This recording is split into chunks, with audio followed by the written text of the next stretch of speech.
Welcome to Smashville. This is PK Subban. I'm Dan Hamhuis. This is Craig Smith. This is Mike Fisher. But you need to dig in right now, every guy. Everybody loves their soldiers until they come home and stop fighting. Enough is enough. They need me to bleed, and I'll bleed for my team. Start playing with some jam in here. Let's go. This is Ryan Johansson. Welcome to Smashville. This is Philip Forsberg. I'm Victor Arvidsson. I'm Ryan Ellis. I'm Matthias Ekholm. I'm Beckerin, and you're listening to the Renegades of Puck with Crazy Charlie. Crazy Charlie puts words in my mouth. You can't trust that guy. If you can't get some fire, some passion, some energy, and figure out how in the hell to talk about this magnificent sport of hockey that has taken over the city of Nashville, then why are you on the radio? You don't deserve it, and you should do the honorable thing and turn your mic in. You're making a damn fool of yourself. This is my declaration. I'm coming after every single one of you. The lazy, the tired, the boring voices out there. Your time is up. I'm Crazy Charlie Saunier.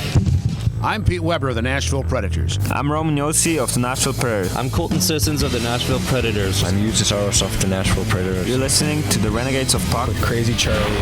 Find a way, boys. No more half-stepping. Now, here's your host and captain, Crazy Charlie Saunier. Welcome to the bunker. Welcome to the Renegades of Puck podcast. I'm your host and captain, Crazy Charlie Saunier. And before we get started with the No House Step in hockey coverage, first let me direct you to our home website, renegadesofpuck.com. Once you go to renegadesofpuck.com, you'll learn everything you need to know about the show. Once you're good and educated about the show, well, that's when you click on that merchandise tab. Classic logo, t-shirt, all the different special gimmicks you've come to know and love and expect from the Renegades of Puck. Socks, throw pillows, wall art, bed sets. It's all there and available in our online store. After all, the easiest way to say is that we've sold out, so that you can buy in. Social media is of critical importance to this independent, unaffiliated operation, so here's how you can jump in the trenches with the Renegades of Puck.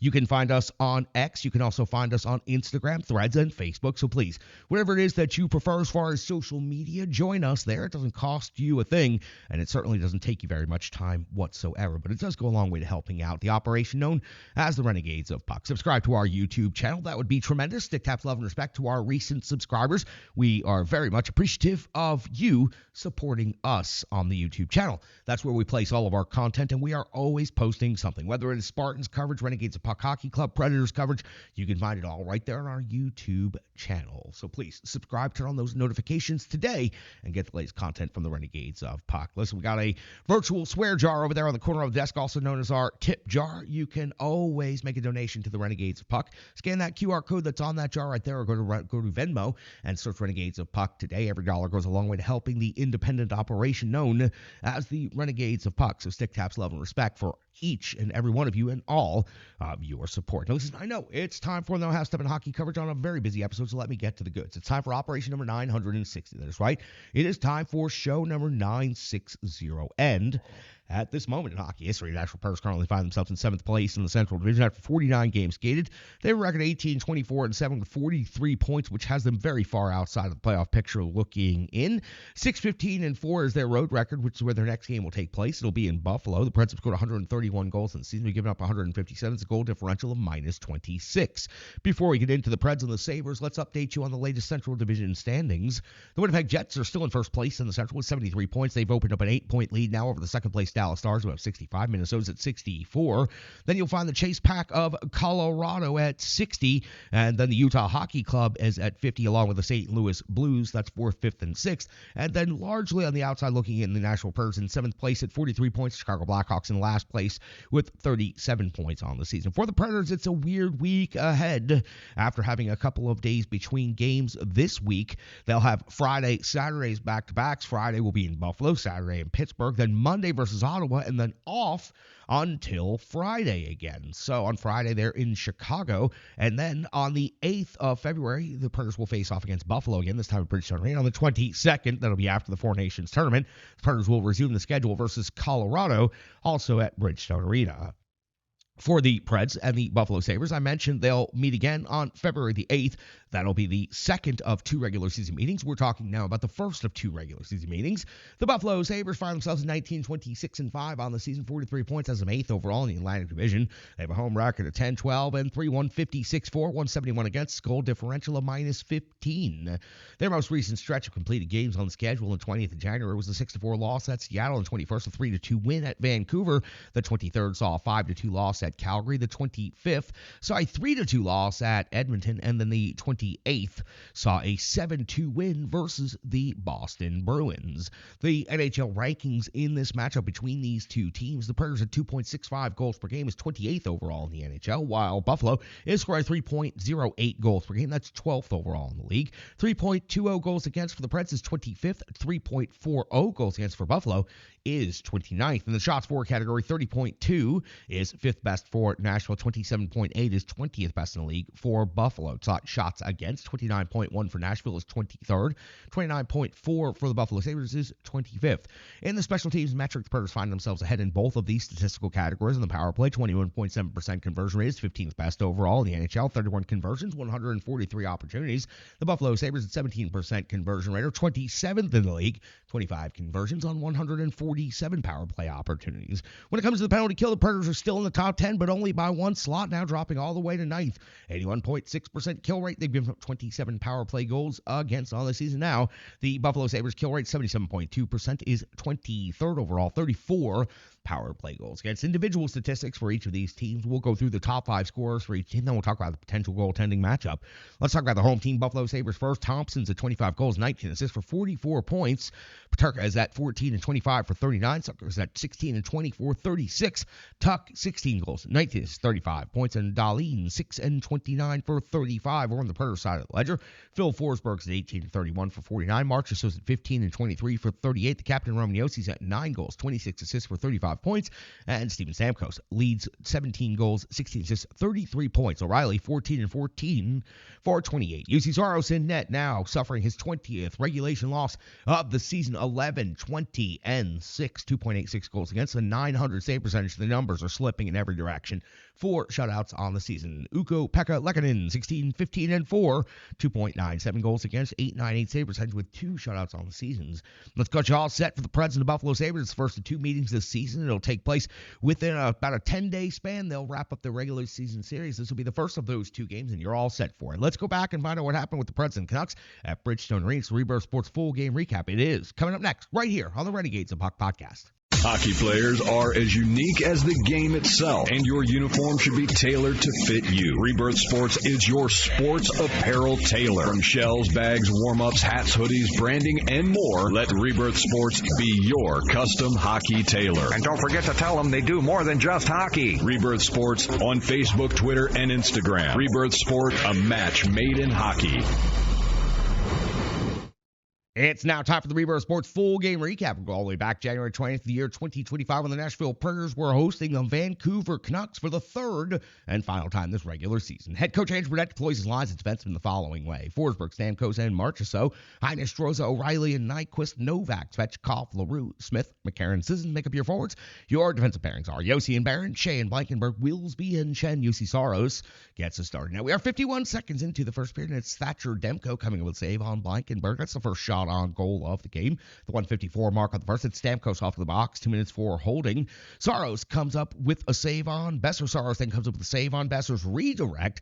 That would do it for the Vancouver power play. The Predators are able to hold. 4:10 of the first period. Now Saros comes up with a save on Höglander. 4:50 of the first period. Demko comes up with a save on Phil Forsberg. The 5:54 mark the first period. It's Demko coming up with a save on O'Reilly at 7:11 of the first. Höglander with his 4th goal of the season.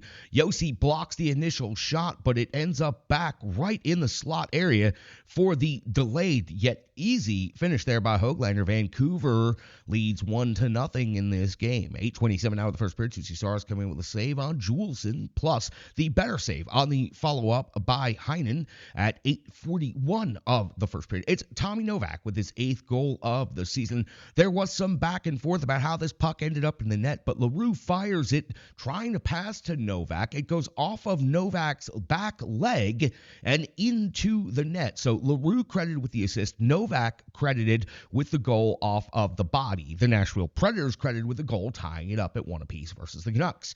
10:38 now in the first period. Saros coming with a save on Bluger at the 13:50 mark of the first period. It's Saros coming with a save on Myers. He came out far to attack this shot. Great aggressive goaltending here by Jussi Saros. At 15:49 of the first period, it's Demko coming with a save on Marchessault's one-timer. 18:25 of the first period, it's Demko with a save on Smith. We hit the end of the first period. The game is tied at 1 apiece. The teams have 13 shots each. We go over the fresh sheet in the second period. We're on 128 in, and it's Carlson with his first goal of the season. It was back post tipping at the end of a long shift of pressure. It saw the Predators defense just running on fumes. Vancouver Canucks take a 2-1 lead. 7:18 now, a long stretch of hockey between the face-off dots, aggressively played and challenged all the way, but really low event hockey for about 6 minutes after the Vancouver's second goal. They really tie up the neutral zone once they get ahead. 8:26 now, 7:18 of the second period. It's Hughes hitting the crossbar. That would be your next big event of this game. 8:26 now of the second. Demko comes with a save on Smith. 9:18 of the second. Saros a save on Besser. And at the 11:20 mark of the second period, it's Demko coming with a save on Brady Shea's long shot. 12:11. Demko another save on Phil Forsberg. And in 13:56, Predators building a little bit of pressure. They earn a power play here when Joshua takes a penalty 2 minutes for hooking on Shen, of all skaters to draw a hooking penalty. Demko would come out with save on Svechkov, and it would be a good look by the Nashville Predators, but it would be their only real look over the course of this 2-minute power play. 18:18 in the second. Demko comes up with a save on Stamkos. 19:39. Demko comes up with a save on Colton Sissons. The Nashville Predators hit the intermission, outshooting Vancouver 21-16. So Vancouver only gets 3 shots on goal in the second period, but one of them finds its way into the net. We go to the third period. We are just 29 seconds in. It's UC Saros coming up with a save on DeBrusk at the 3:23 mark of the third. It's Pius Suter off the box, 2 minutes tripping on Sissons. Demko comes up with a save on Yossi, and again, that would be it for the Nashville Predators. The Vancouver PK really stepping up aggressively and denying the Predators really anything outside, inside, or virtually anywhere.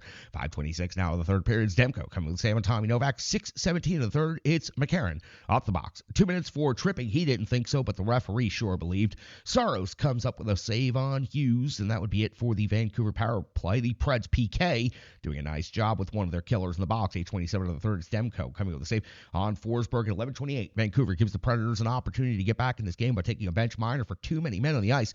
Demko, a big save on Forsberg, and bigger save on LaRue, crashing at the back door, but the Predators cannot find the back of the net in this one. The puck is going everywhere. It's going off the iron. It's going off the outside of the cage. It's going off of Demko at all kinds of weird angles, but it's not finding its way into the net. At the 7:02 mark of the third, Saros coming up with a save on Carlson, plus the follow-up by Aronik. At 18:56 of the third, it's DeMello coming to Demko coming with a save on Yossi, and at 19:24 of the third period, Forsberg picked up penalty, 2 minutes for interference. Suter picks up the empty net goal. It's 13th of the season. That makes a 3-1 in favor of Vancouver. That's your final. The Predators do outshoot the Canucks 32-22. The Canucks only managed to get 9 shots on goal from the end of the first period through the end of regulation, but they managed to pick up the all-important game-winning goal. During that span, Predators just unable to put the puck in the net. Their offensive players, their top guys, were all over the zone, buzzing, firing pucks from everywhere. Nothing could seem to find its way into the net, even when they had opportunities at rebounds, redirects, passes to the back door. They just could not connect. It was really an example of how the Predator season has gone for much of the year. All right, that's going to do it for the Reverse Sports full game recap. We've got so much more coming up, box score analysis and more right here on the Renegades of Puck podcast.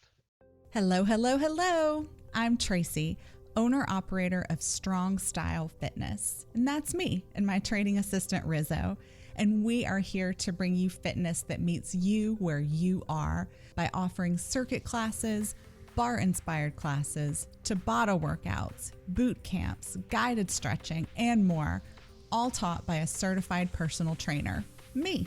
To learn more, go to our website, strongstylefit.com. Subscribe on YouTube at Strong Style Fitness. Follow on social media at Strong Style Fit. But most importantly, let's get you moving. It doesn't matter if it's your first workout or you've been doing it for years. Strong Style Fitness has the workout that meets you on your journey and helps you along the path to a happier, healthier life. I understand where you've been, what you were going through, and where you were going, and I want to take you there. We'll see you on the mat. Mwah. All right, welcome back in Renegades of Puck podcast. You'll want to make sure you stay tuned. We're going to go through some analysis quickly, the box score. And I'm going to talk to our good friend Zach McCann back in the trenches for another appearance here on the Renegades of Puck podcast. That's coming up here in just about 10 minutes, so make sure you stay tuned. UC Saros 19-21 got the start. A light workload, but you know what? Not bad overall. Aggressive, fighting some pucks off, but doing the job that he needed to do and bouncing back. He didn't give up 4 or 5 in this one like he'd done in his previous bad start. So I thought this was a fairly decent game for UC Saros. I didn't think he was the problem. I thought the Predators being unable to finish and complete the play was what the problem was in this one. So Saros 19-21. That's a very light workload. Once the Vancouver Canucks got the lead, they barely even put any pressure on UC Saros except for maybe that one sequence in the third period. Tommy Novak picks up a goal for the Predators. Strong crash to the net pays off. Puck goes off the leg and in. LaRue tried to fire it to the stick. Blade ends up firing off the leg, and in it all works out just the same for the Nashville Predators. They were able to get that game tied up at 1 apiece.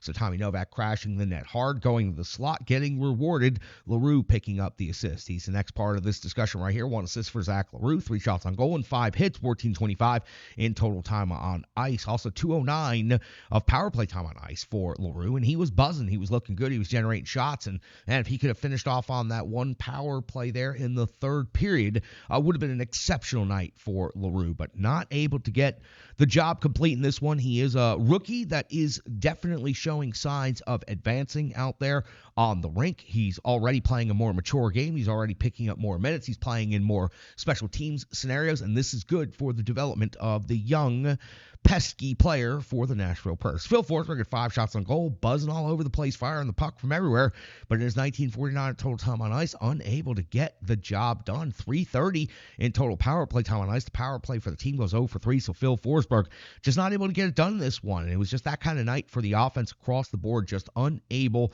to make things happen. All right, let's talk about Roman Josi. 4 shots on goal in this game, 23:30 time on ice. Again, trying to do what he can, firing the puck from all over the place, but just couldn't get it past Demko, couldn't find the accuracy when he had his other opportunities, just couldn't quite make it happen. That's going to do it for the analysis portion of things. Unfortunately, a fairly low event game against the Vancouver Canucks. The Predators take 2 out of 3 in the regular season series against the Vancouver Canucks. They take 4 out of 6 points. That's all good, but the 4 out of 6 points they took were both in Vancouver, but I guess I shouldn't be complaining too much for a team that only has 6 road wins this season. The Predators picking up those 2 of those 6 road wins in Vancouver against these Canucks, but they do fall in the third game of the series, and now losing to Anaheim, losing to Vancouver, back-to-back games. I hope that they have a much better result in Buffalo, or else the fan base is really going to start showing its frustration. Now, let's hear from our good friends at Stripe Digital. Let's come back. Let's get through the box score. Then we're going to hear from our great friend, Zach McCann. We're going to talk about Spartans versus Spacemen Night 2. What a heck of a series it was up in Clarksville. And then we'll wrap this show up. We'll do that all next, right here on the Renegades of Puck podcast.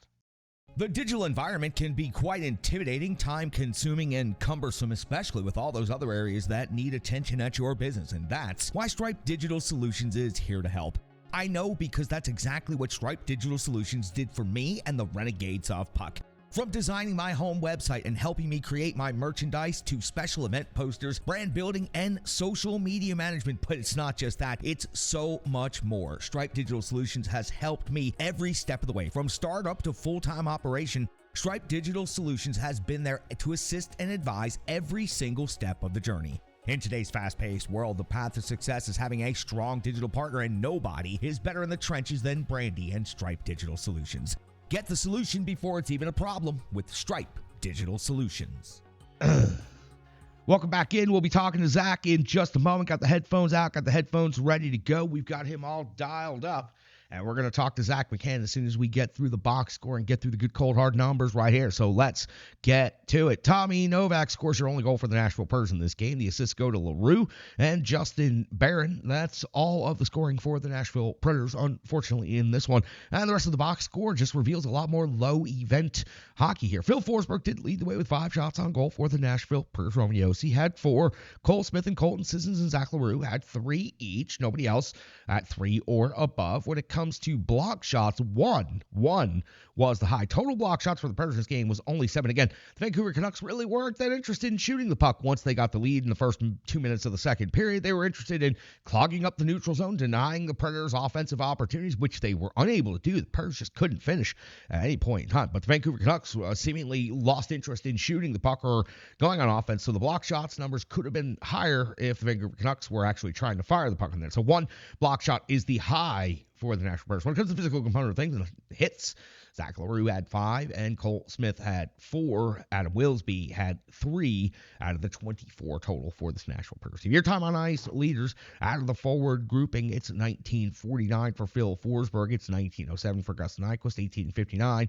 for Ryan O'Reilly, 2330 for Roman Josi, 2043 for Brady Shea. Your power play went over 3 in this game. Your time on ice leaders 336 for Marchessault, 330 for Phil Forsberg, 327 for O'Reilly, 324 for Steven Stamkos, and 328 for the captain, Roman Josi. The penalty kill gave up 1. They were 2 out of 3 in this game. Your penalty kill time on ice leaders, 222 for Colton Sissons, 205 for Gus Nyquist, 207 for Cole Smith, 218 for Nick Blankenberg, and 217 for Brady Shea. When it comes to your goaltender in this game, UC Saros gets started 19 out of 21. He gives up 2 goals against an in-game save percentage of .905. That's above his season save percentage of 9, 14 even strength saves, 4 power play saves, 1 shorthanded save. Overall light workload, again, not holding him at fault for this one. I felt that he kept the Predators in this one. The Predators just could not find a way to get that second goal. So a bounce back game, yeah, sort of, but UC Saros still comes away with his 20th loss of the season. Some other numbers falling out of the box score. Again, the power play 0 for 3, the penalty kill 2 for 3, so the Predators lose on the special teams side of things.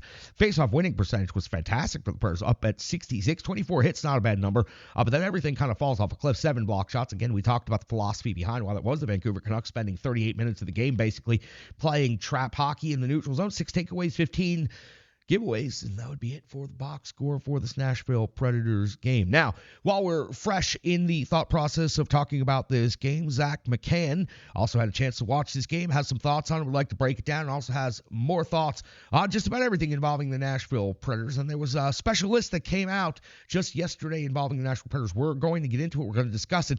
It is one of those lists that brings up lots of debate, and Zach McCann and I have some thoughts on it. That's coming up next right here on the Renegades of Puck podcast. Zach McCann next.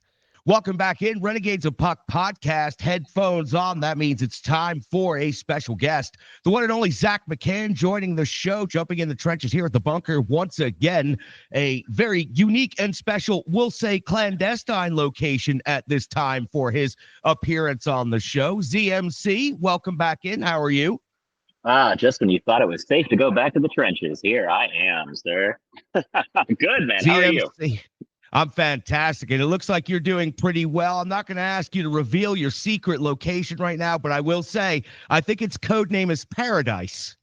Hey, you know, I'm so far south, they'd make a hell of a hockey team here. So don't get the Canadian media riled up about this. All right, listen, last time we talked, there were some positive things to talk about. The Predators were about to go into one of the most entertaining back-to-back series that they've had all season long with the San Jose Sharks. They also managed to click off a 5-game winning streak as a part of that 2-game set. So ZMC, we talked about some small and positive gains, and it looked like up until the end of that 5-game win streak, the Predators were really making some very positive strides. What were your feelings, your thoughts during that particular streak?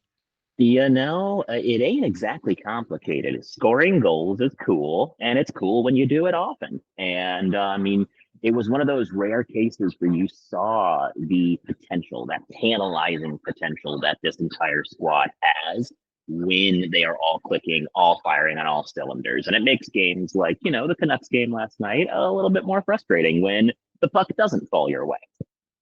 Oh, absolutely. And see, that's exactly where I was going to go to next. For as much goodwill as the 5-game win streak built up and the advantageous schedule that the Predators suddenly found themselves in, some games with San Jose, Anaheim, Buffalo coming up, there was a lot of talk about taking advantage of the opportunity. I think that's why people might have been burnt up so badly by the loss in Anaheim and then following last night against Vancouver at home. The Preds just really couldn't get the final step done last night. They were all over the rink. They were buzzing. They were getting plenty of shots on goal, but at the end, they just couldn't get it past Demko the number of times needed to make it count in this one.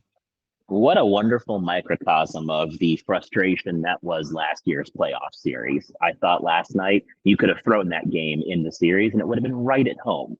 They looked like they were dominant for stretches of play.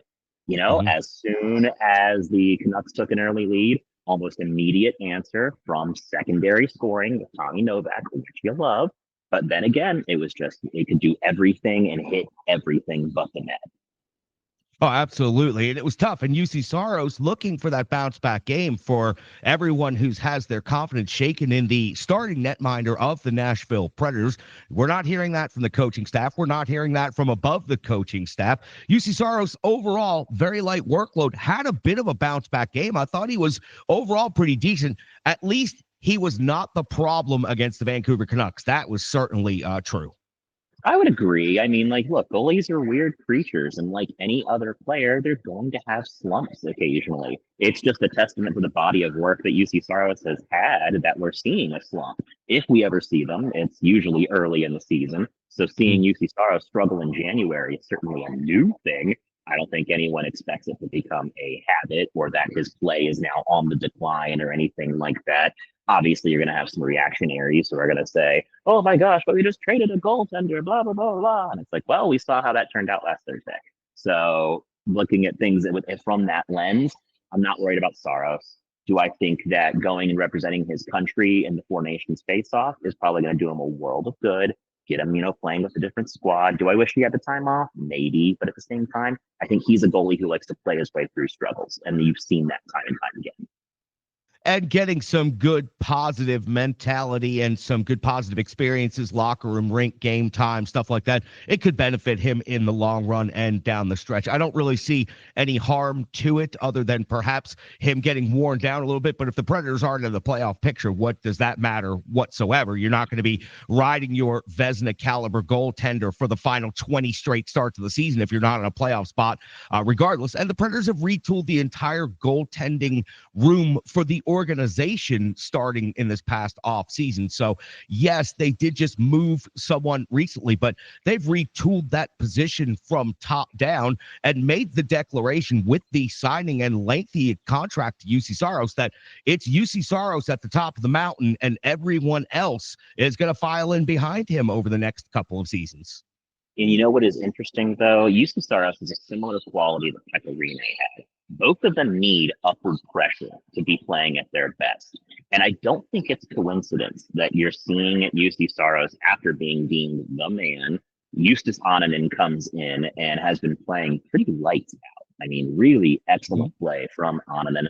And now we see Saros struggle a bit. I think if you see Annunen get a couple games, Saros will get out of whatever funk he's in and pretty quickly. Yeah, I agree with you. And I had said that same exact point about Annunen a couple of times now, that he's going to pressure Saros in all the right ways, competitively from within. And that's exactly what goaltenders need. It's good to be the top guy on the team, but you always need to have somebody pushing you, and you need to have a good teammate and a good goalie partner there to help push you a little bit. And I wouldn't be surprised if Annunen starts to get a little bit more time if Saros' game doesn't turn around. ZMC, you mentioned the Four Nations tournament. You and I have not talked about it. I think this might only be the second time I've even mentioned it here on the show, because I don't know. I feel like the media campaign makes me feel like this is really important. And I feel like the way that they're promoting it to death makes it sound really important. But ZMC, they've been trying to recapture the 1996 World Cup of Hockey in the 72 Summit Series every time they do something like this, and it never really works out. What is your level of interest? Yeah, what's your level of interest for this, man? Are you into it, or are you going to watch it? Like, what? How do you feel about the Four Nations? I'm honestly looking forward to taking some time off from covering hockey and watching hockey for a couple of days. I'm not that into this Four Nations thing at all.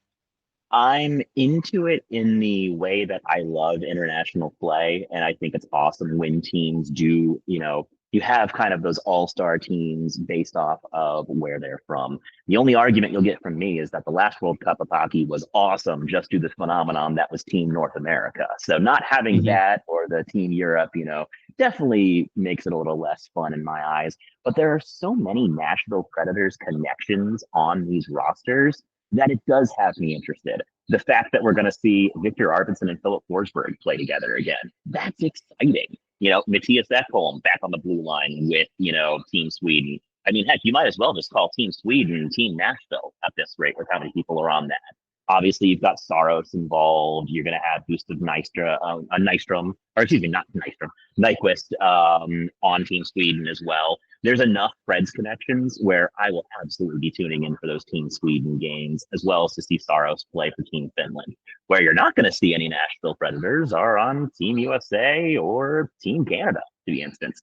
And I do find it interesting, however, that Alex Pietrangelo was able to withdraw from the tournament. No rules apply like you have for the All-Star. So that really does tell you just how seriously the AHL is really taking this as well.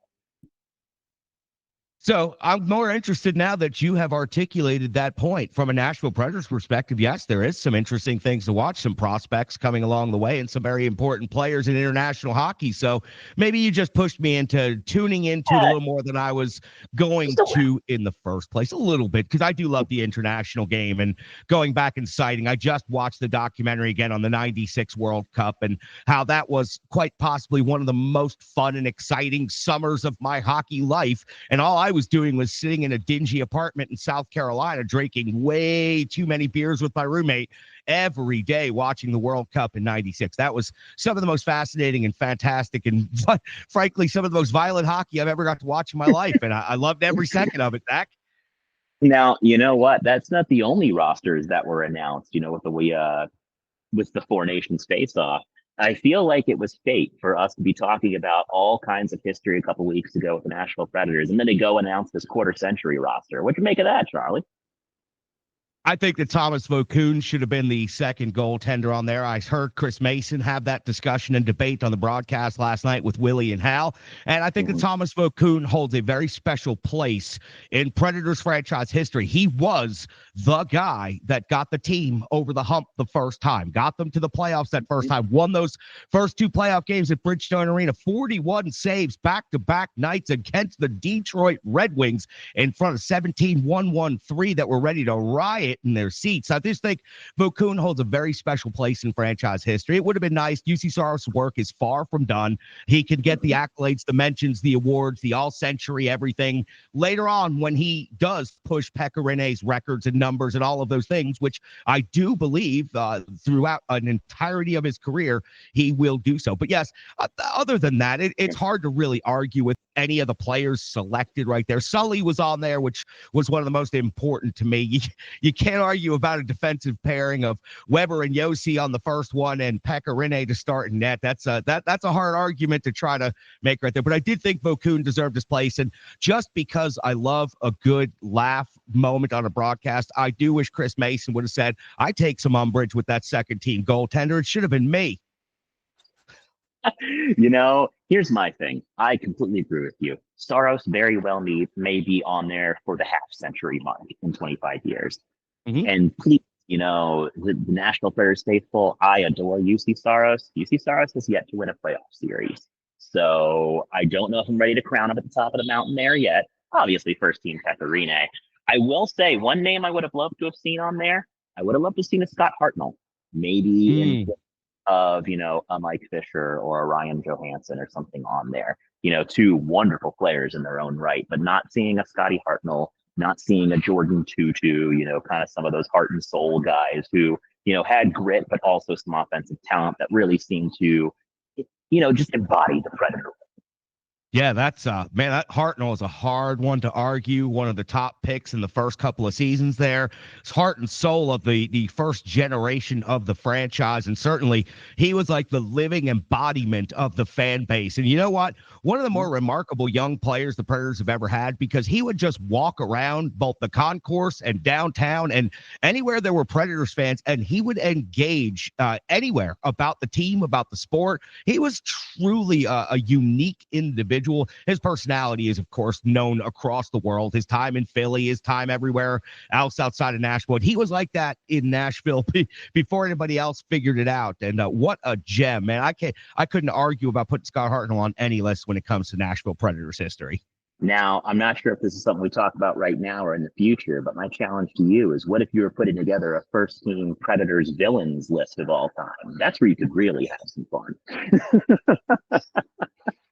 Be they former players or adversaries, I think there's a lot of fun to have there. Yeah, that's now that you've said it, I'll have to start thinking about it. But I'm already seeing names percolating to the top of the list right there. But yeah, absolutely fun. All right, ZMC, listen, we've covered a lot of ground. We've covered what the Preds are up to right now. They're still a 7th place team. It is slimmer than it was, but the chances are not none. And I'm a positive type of guy. I believe you fight no matter what the circumstance is, as long as you're not mathematically eliminated. You keep trying, you keep fighting, you get out there, you take your next shift, you control your energy, your enthusiasm, your attitude, and you just keep working. Will they finish anywhere above 7th place? I have not a clue at this point in time. They're Jekyll and Hyde. They're up and down. They're back and forth. They can score, then they can't score. So I don't know. But what I do know is that we're going to be here in the trenches. We're going to keep covering it. We're going to keep working through it day by day, shift by shift, and we're going to keep the trenches as positive as we can until there's a reason not to. Right now, it's slim, but it's not impossible. So therefore, I'm not the type of person. I'm not a defeatist. I don't give up.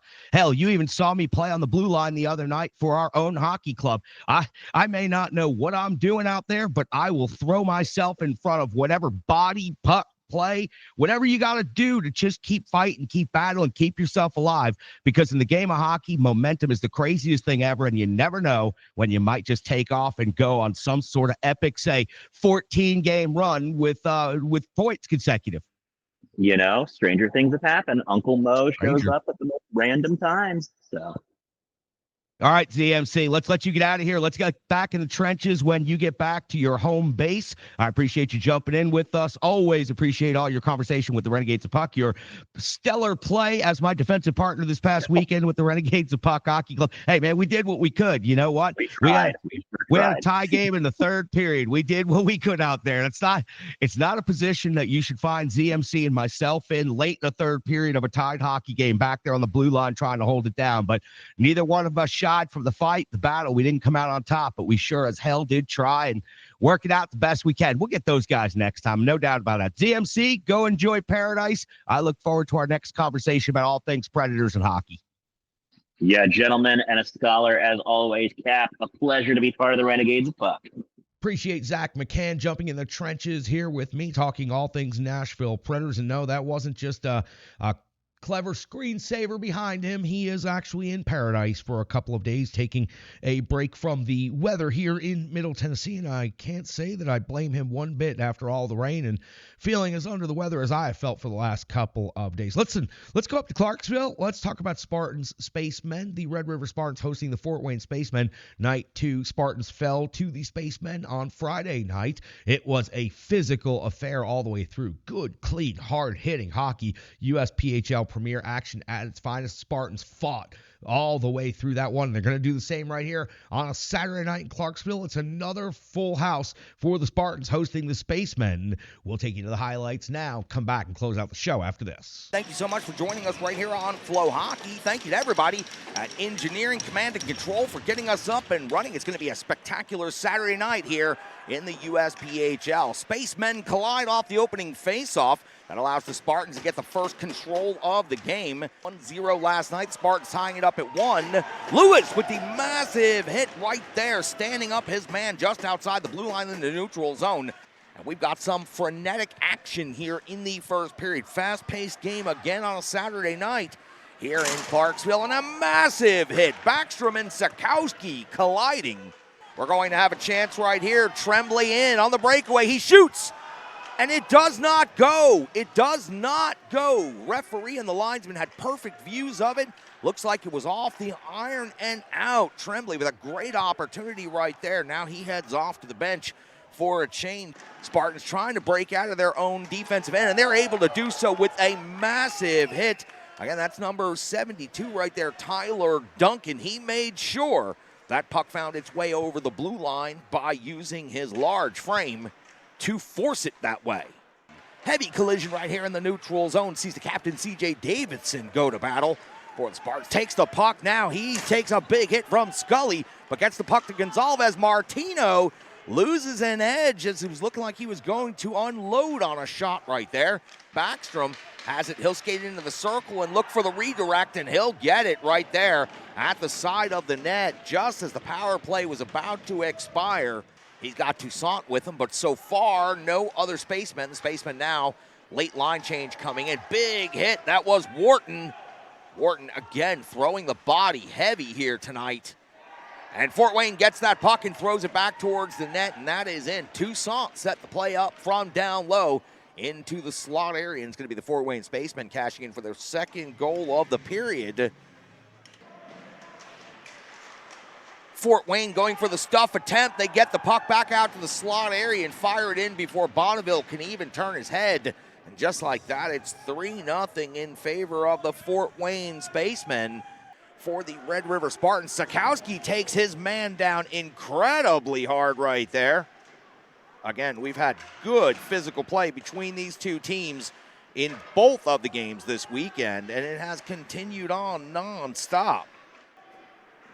Fort Wayne looking for the breakout, being slowed by Martino. They'll have to go out the other side of the zone. Kershaw, he's on a partial breakaway, and he's got the finish. Kershaw puts the puck in the net for the Fort Wayne spacemen, who now take a 4-0 lead with 16:53 to go in the second period.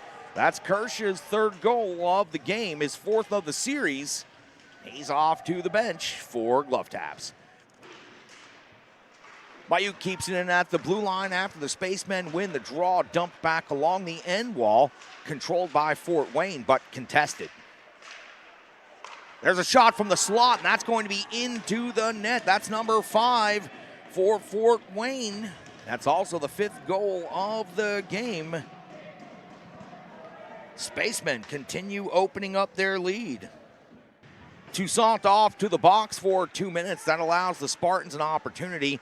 First shot attempt, second stuff attempt. Neither would go. The first shot was wide. The stuff attempt went off the outside of the cage. Davidson has it, floats it towards the net. Spartans cannot get the touch, and now they do get it to go. Red River Spartans with the power play goal.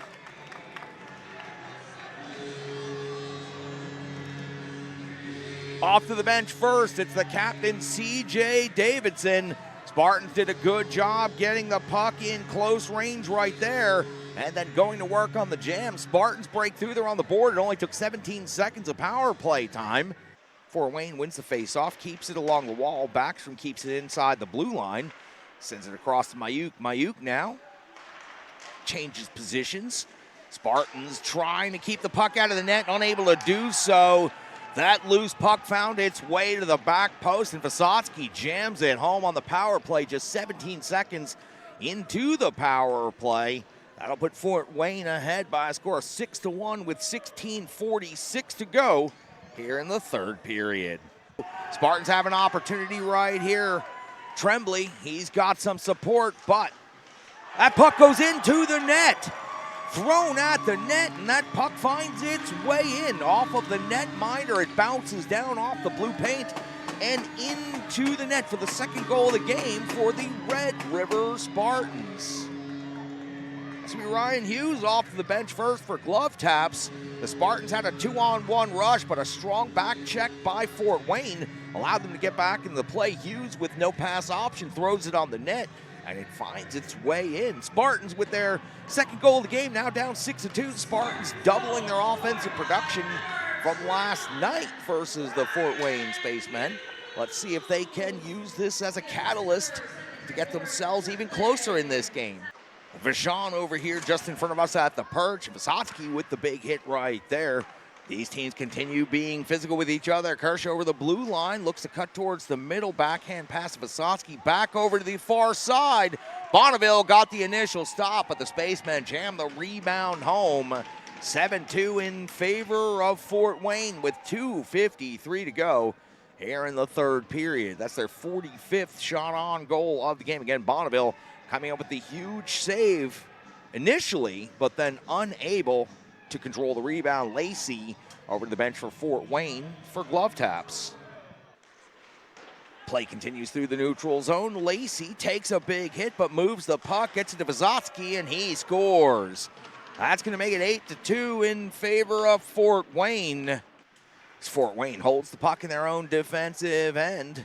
They'll elect to skate out. That's Backstrom skating the puck out. Spartans turning the play back around, looking for one more rush before the end of this game. Over the line, the Spartans with an opportunity. Referee's arm goes up, and we've got a massive hit. One of the players for the Spartans got sandwiched. Evan Basic behind the net, going for a scoring opportunity.